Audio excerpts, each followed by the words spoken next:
Hello, Phoenix Risers. All right, today I have a message for you guys.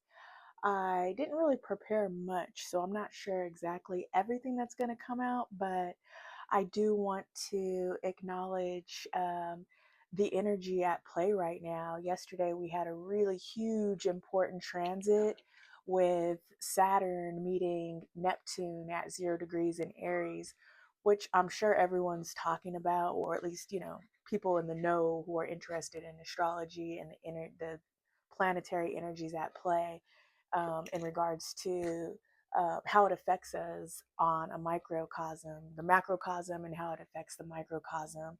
So, which I'm very much so interested in sharing with all of you as well, because if we're aware of the energies at play, then we can use them to our advantage to help, you know, swim this current and aid ourselves in this energy, and in addition to um, our own inner alchemy. So, which is the purpose of this channel, inner is to teach inner alchemy and um, how to better navigate.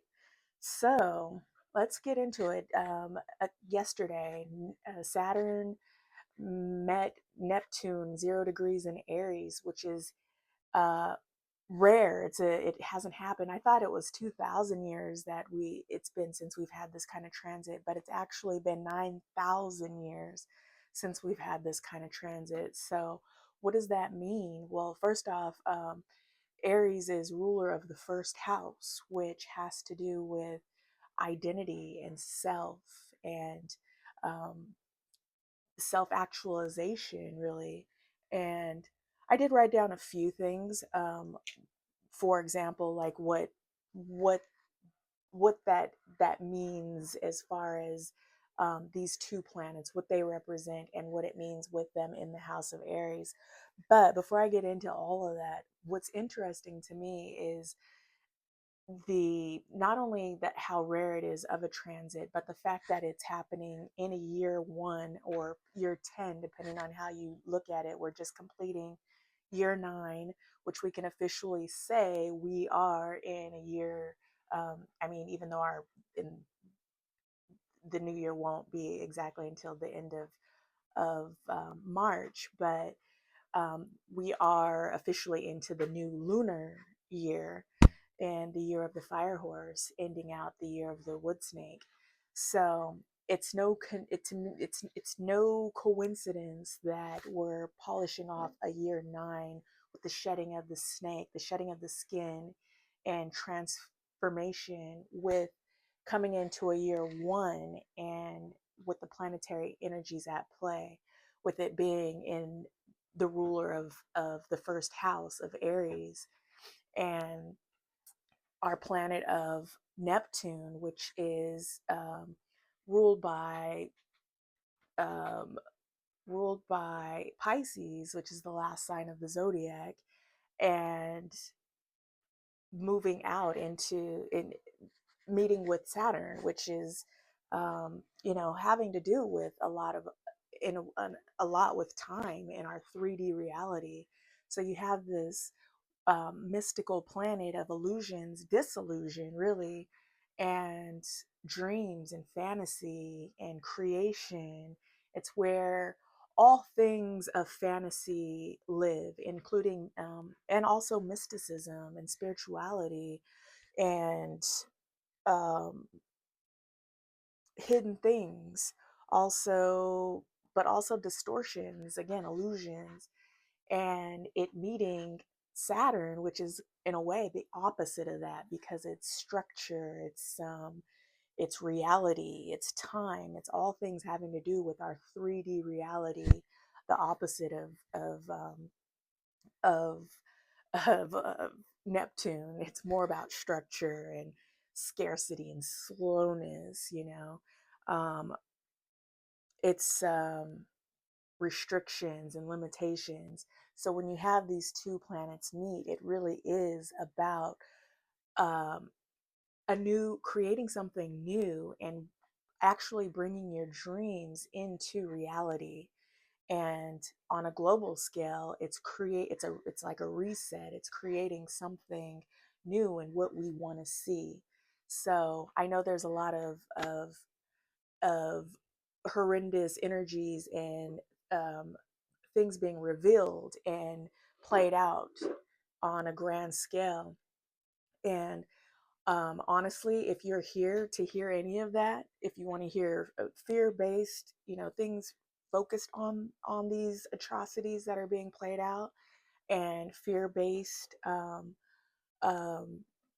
emotions and things and that fuel anger, this isn't the channel for you. There's plenty of channels for you to go and listen to that, or go listen to one of the news sources that are on repeat reels and regurgitating the same atrocities for you to swallow and fuel your rage. And that's exactly what the purpose is to fuel your rage and use that fear to feed a system that's dying, and know that that's what's happening. So this is the opposite of that. This is to help empower you. What's done is what's being done, and what's done is being revealed to us. But how do we change that, and what do we do? What do we create to create the reality that we want, and the reality for our future, where atrocities like this, or like what's happened, doesn't happen again.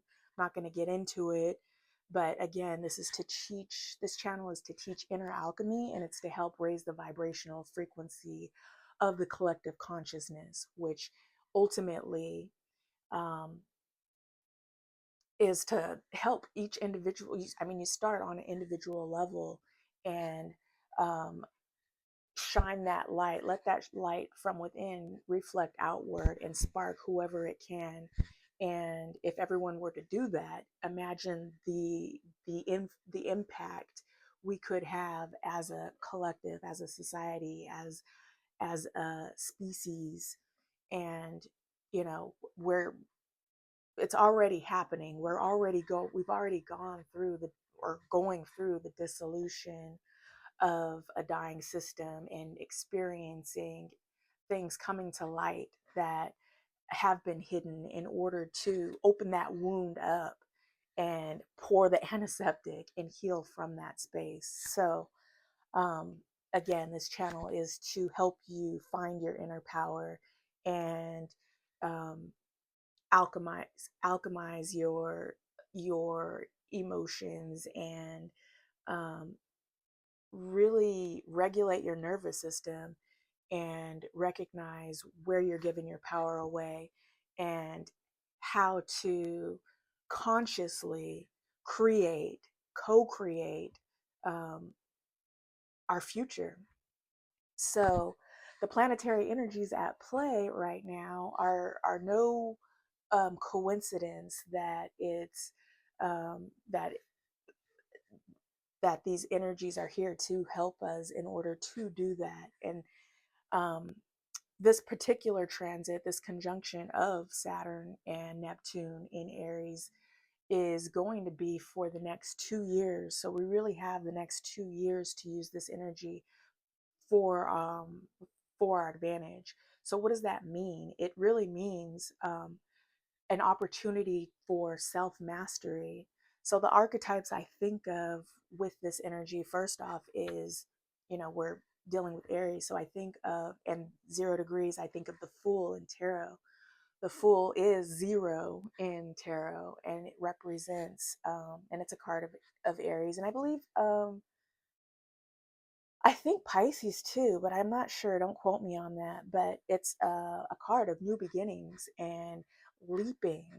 It's taking the leap, a blind leap without, it's really needing to have faith and take action, and um, toward the thing, toward the dream, toward whatever it is you're wanting to take action toward, but having faith to do it. If you look at the traditional Rider-Waite depiction of the Fool, it's the Fool is getting ready to leap off of a cliff, and kind of nonchalantly and blindly, but the idea is that the path appears before before you. You're not going to fall. The path appears before you. And that's kind of the energy that supports here with Neptune and Saturn. It's like needing to have faith and do the thing, and take action even through fear while being challenged and tested by the energy of Saturn, because it's going to test you. It's going to say, it's going to have you put your money where your mouth is, pretty much. All the things that you've been saying you want to do, and the dreams and ideas that you want to put into motion, into action. Aries is a card, is not a card, is an energy, is a sign of action and leaping and momentum. Also, it could be impulsive, but Saturn is there to kind of temper that, and which is good, because it creates kind of like a balance between um, just blind impulsion and momentum, full speed ahead, especially with the energy of the fire horse. um, it kind of curbs that enthusiasm a little bit, in order for you to test what you're putting out. So it is really a moment of refinement. I think of the Eight of Pentacles in tarot, which is a card of Virgo. It has to do with self mastery. So, and then Saturn brings in that repetition, that boredom. So it really is, even though you'll be feeling like the tension, you'll be feeling like the momentum, wanting to move, to create, and do, and then you will, if you act on it, but then you'll be tested with your resolve. You'll feel secure, in motivated, and feel the momentum at 1 minute, and then Saturn will come in and test. Are you serious, or test, show you really your weaknesses and your strengths and where you need refinement. So get good at repetition, boredom, and seeing your weaknesses. Um, Again, Aries rules the first house in in your the birth in the zodiac, and that has to do with identity and yourself. And so this energy could bring out a lot of, especially with Neptune, bring out a lot of some of the shadow aspects of yourselves, of ourselves, and dealing with a lot of projections from other people, projections from, even having to be consciously aware of your own projections, of how you're projecting onto others, and seeing, really paying attention where your triggers are, what's triggering you, and addressing it. Because if somebody is triggering you, or you feel angry or outraged or upset for a particular reason internally, it's a chance to look within and find the root cause of that anger, and work through it and resolve it, because that ultimately helps to alchemize, first of all, regulate your nervous system, which is pretty much so inner alchemy. And that helps to, for you to have because, like, your inner world will reflect externally. So that will help to how you show up externally, and ultimately help the collective consciousness and contribute to the collective consciousness, and not uh, the collective outrage and fear, which is an energy source that is used to help feed darkness. And when darkness thrives, when you use that energy, then it goes against the frequency of love and the frequency of creation. There's destruction and there's creation. So we really want to learn more about that, and see how we're contributing and helping to uh, create the co-create the frequency of love, and what that means, and create systems that operate from that space and not fear. So what else does this mean? That it's what other archetypes are we dealing with? I also think of the Emperor, because the Emperor is also a card of Aries, and um, it has to do with self authority and leadership. So this is also a chance to see where we're outsourcing our power. You know, who are we giving our power away to, and how can we bring that power back to ourselves in order to empower ourselves for our own lives and for our family and, you know, our circle of influence. You know, so how are we giving our power away? Um, this energy is also, oh, another thing to mention too that I wrote down. Saturn is debilitated in Aries, so it's you're really going to feel the pressure and the strain, the restrictions of that. That's going to help aid with the restriction of that forward momentum, that full speed momentum that will, you know, um, help slow you down enough to have that refinement in order to refine yourself, your actions, your dreams, your goals, whatever it is you're working toward. It's also a chance to and focus, you know, an opportunity, or really not an opportunity, but um, you're going to want to get focused because you'll see where you have scattered energies or leaking energy toward, you know, multiple things. You know, with Neptune, I think of the Seven of Cups, and you know, you could have a lot of ideas, a lot of dreams, a lot of things you want to work toward, but if you have so many things that you want to put your energy toward, sometimes that could feel like scattered, leaky energy. And if you know, if you let it, it could be where you're leaking a bunch of energy doing a bunch of things that don't matter. Then at the end of the day, you have nothing to show for it. So it's you know, Saturn is asking you to also focus, and um, it doesn't really care about your feelings. So as it's showing you your weaknesses, it's also an energy of humility as well. You know, Aries could be, in addition to um, impulsive, but also there's a in shadow, in a lower octave of Aries energy, it could be arrogant and hot-headed and um, it kind of explosive. And I have an Aries moon, so I'm part Aries myself. This energy is actually going to, you know, if you have any major Aries placements, you're going to want to look at also and see where it hits in your chart.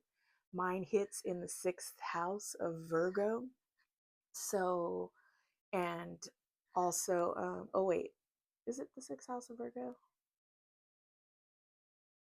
Yeah, the 6th house of Virgo. Also, you're going to want to look at your Saturn places and placement, and your Neptune placement. So, and then you can look at the house, the house rulers of those signs as well, to see how and where it's this energy is going to affect you most and where you might want to put your focus toward.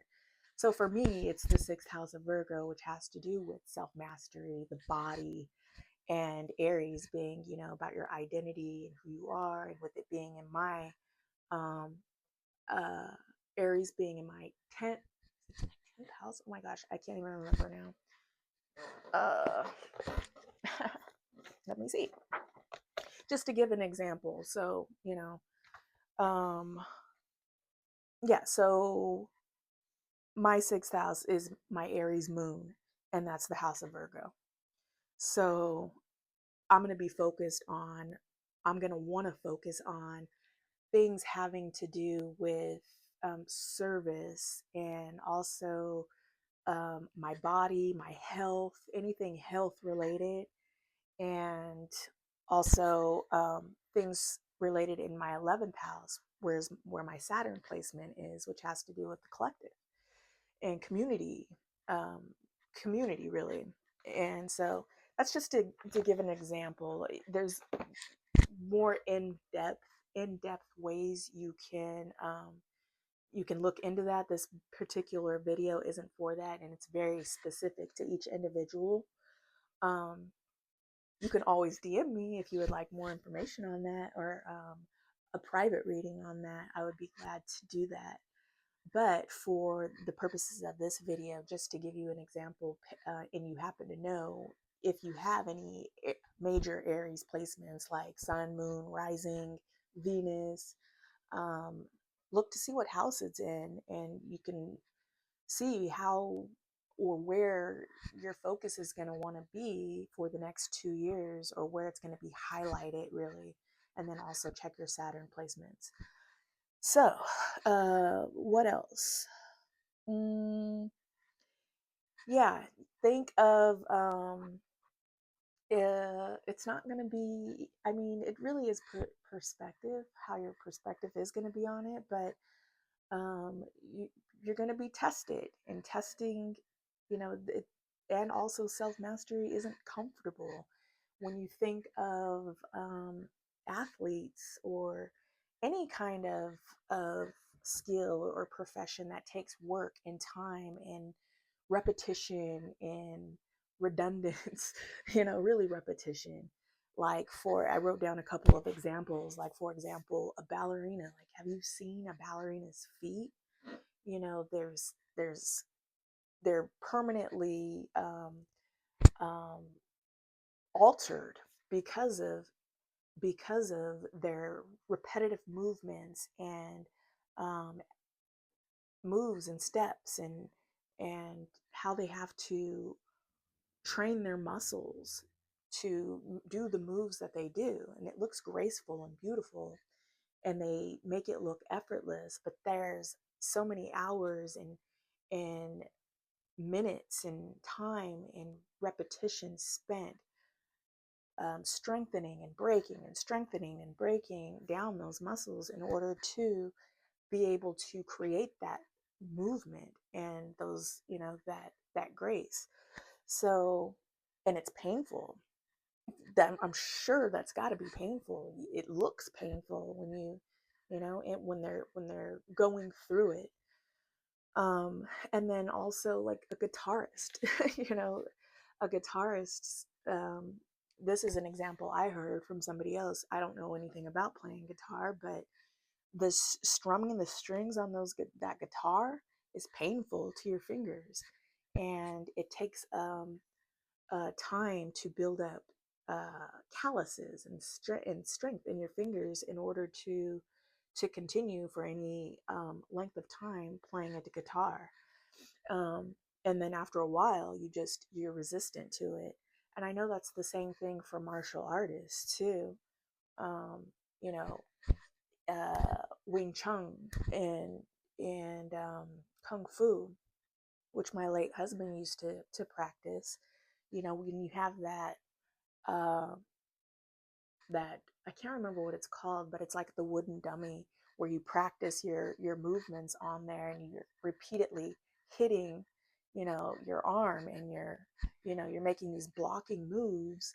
You're creating this resistance to your bones. Like, it'll initially be very, very, very painful, and maybe even break skin, but eventually it creates a callus and a resistance. So, and then just like athletes, marathon runners, swimmers, anything you do that's, requires you to become to master at, or become mastery of, it requires repetition, and that could be boring, and Saturn is boring. So it's really getting used to the discomfort and getting used to boredom, depending on how your perspective on it, and really needing to have a perspective shift. And get used to humility too, because while you're learning, regardless of what it is, you're going to have mistakes. You're going to be exposed. Me coming on camera and communicating and talking, and um, I'm probably more of a critic than anybody else. And even if somebody else is a critic, you can't be in control of that. You know what I mean? It's really not needing to be the expert in order to become the expert, as well as understanding that the teacher is also always the student. So remember that, and let that be a source of humility and um, um, what else? That's another thing too. With that Aries energy, it and Neptune, it's also curbing that ego a little bit, or bringing it out. And because again, the shadows is gonna be revealed in order to heal and address. So it's going to be a mix of dark and light, and so you can integrate. So buckle up. But it is a great chance to again bring your dreams into reality. And in order to do that, you're going to have to embody the ideas that you have. So what you had floating up in your mind, that book you've had written in your head, Aries is the energy that actually writes the first page. Or you know that body you want to create in your mind, and that figure you want to have in your mind. The Aries is the energy that actually picks up the weights and um, goes to the gym, does the run. So we have the energy and the momentum to do the thing, to embody it. So now is the time for embodiment and being the change that we want to see, being the change that we want to create, and not just talking about it or fighting about it or creating this dissonance in the air. It's actually doing the thing and being the thing. And that's pretty much it. I feel like again, it's no, I'm not going to keep this very long because I'm not sure how much videos um, memory I have on my phone, storage space I have on my phone. But it's no coincidence that these planets are meeting at this time, and that the energy is playing out at this time. It's divinely orchestrated. And um, it's we're just along for the ride. We're the microcosm, affected by the macro. So we do matter. The energy that we put out matters, and it helps contribute to the ascension process that the earth is going through, that and we're experiencing as a collective, as extensions of the earth, as earthlings. So that's all I have for you as far as the message. I'm sure I wrote down more stuff, but not really. Um, However, the archetypes, the tarot archetypes that are out, the Emperor, the Fool. The Emperor is about self authority, leadership, agency, power, your own personal power. And then we also have the Fool. It's blind faith and taking a leap, and um, doing the thing, embodying the thing, without having proof of anything. It's having the faith that you can create the reality that you want. Even when Saturn tests you and makes you feel insecure and questions, are you doing it right? Are you doing, it shows you your weaknesses. Those tests are for you to overcome those weaknesses and to keep going and keep pushing through and work through those, and that energy that's going to test you.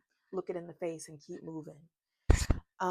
Also, the Eight of Pentacles, which is self mastery, a card of work and um, improvement in skills, strength, having the strength to withstand and overcome really extreme energies. This is a reset. We've never experienced the energy that's playing out within our lifetimes. We're seeing um, echoes of history, echoes of the past, um, repeat, repeating or being exposed, but it really is an opportunity to create something new and not repeat history.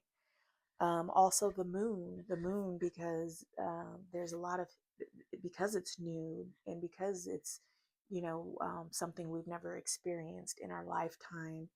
It's facing our fears in the shadows and the unseen. Also, the high priestess. The high priestess is that intuition, that inner knowing, and really needing to tune into your intuition and lean on that and strengthen that in order to navigate um, terrain that you've never experienced or witnessed, and have the strength to do that. So that's what I have for you as far as our message. I pulled out my uh, Work Your Light Oracle. I'm going to pull a couple of cards from here, and then also maybe a couple from the Muse Tarot, which it's it reminds me, it's very Neptunian to me, and Piscean, since we are in Pisces season now as well. Even though I've talked a lot about Aries, we're actually in Pisces season. So if you are a Pisces or have a Pisces placement, happy birthday, or happy birthday coming up. All right, so before I run out of storage real quick, I'm going to shuffle these. I kind of already pre-shuffled a little bit, so I won't shuffle a lot. All right. Thank you, Spirit. What message do we have for the collective to further guide and inspire?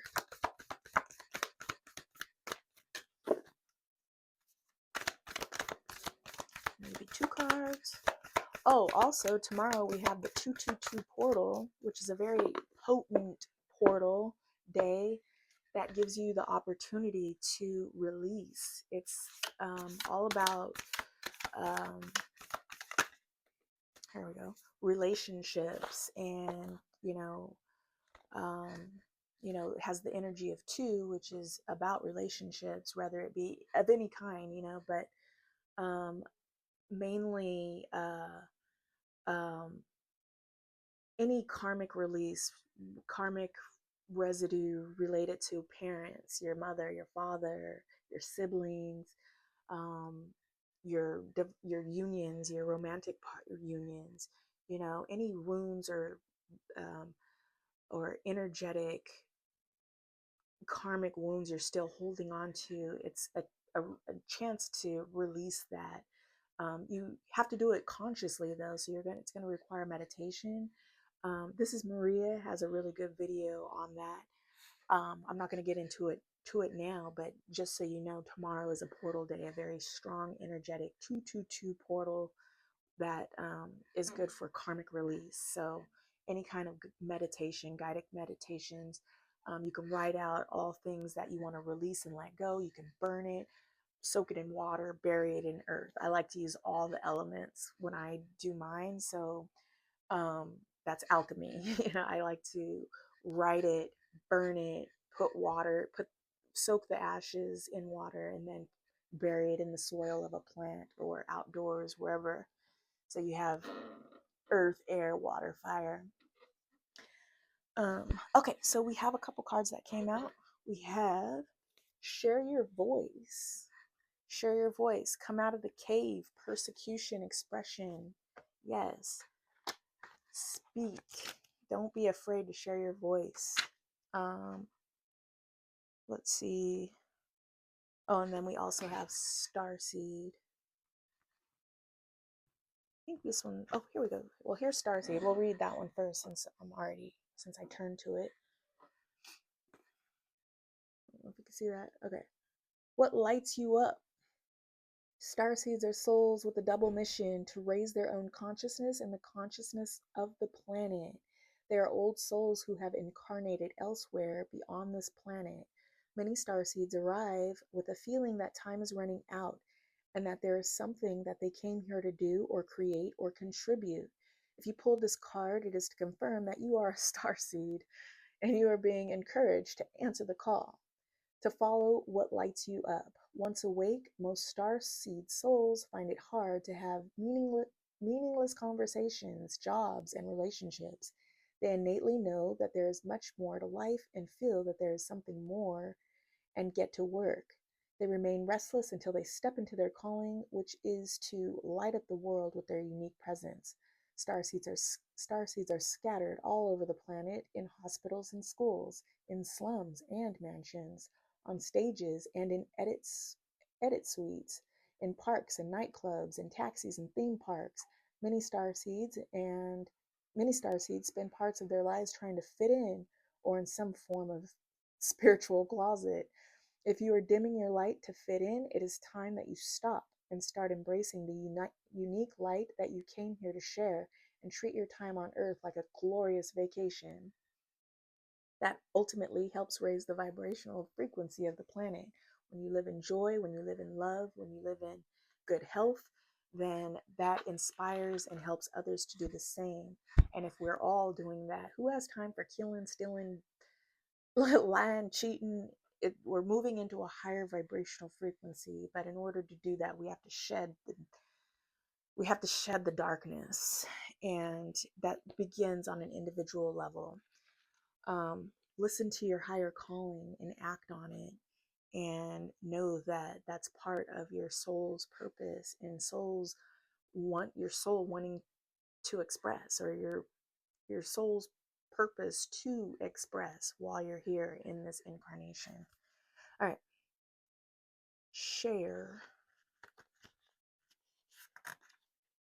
I guess it's not in alphabetical order. Gosh darn it. And I think I do this every single time I open this deck. Every time I use this deck, I always forget. Here it is. Share your voice. Come out of the cave, persecution, expression. You are being called to share your voice, perhaps by speaking up in a relationship or through writing, speaking, singing, or some other form of creative expression. We each hold a truth deep within us that longs to be expressed, sculpted for lifetimes. The voice of your soul is like no other.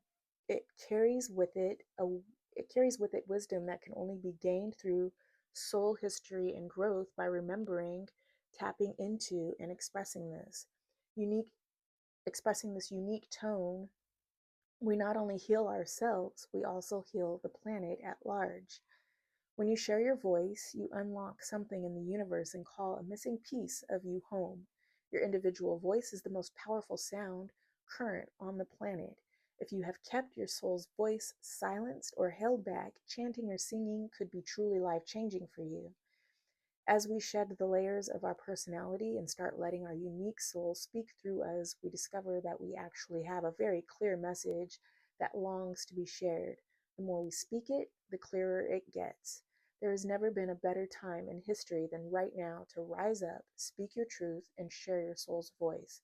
If you feel fearful, know that you are not alone and that the world needs your unique tone in order to harmonize.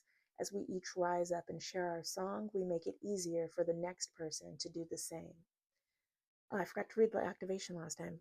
Oh well. Work your light activation. Express yourself. Share your voice. Speak to those who can hear you. Yes.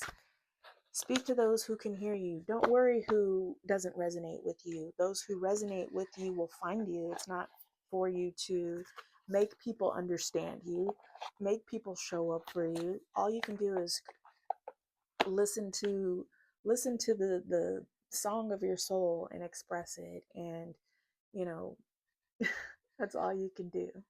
All right, so that's our message. Also, the more you speak, and the more you, even singing, the more you chant, hum, sing, helps you to open up that throat chakra. And the more you can open up your throat chakra, the easier it becomes for you to express yourself authentically and openly without that fear. All right, let's see what comes out in the tarot real quick.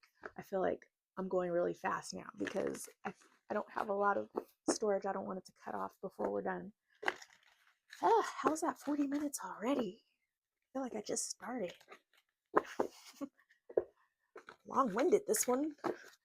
All right. Oof, my nose itches. I have not combed my hair today. I'm in my pajamas. All right, Spirit. What message do we have? Ooh, okay. So 2 cards flew out. What's on the bottom? All right, so we have 10 of Cups, which I thought was the 4 of Wands for some reason. 10 of Cups is emotional fulfillment. This is what we're working toward, emotional fulfillment. If you're not emotionally fulfilled, then you're not happy and it's hard for you to create. So and then the Page of Wands, this is like that spark of inspiration. What lights you up? What sparks you up? It's exact. And then at the bottom of the deck, the Page of Pentacles. Pages are, it's that new spark. That's that new beginning.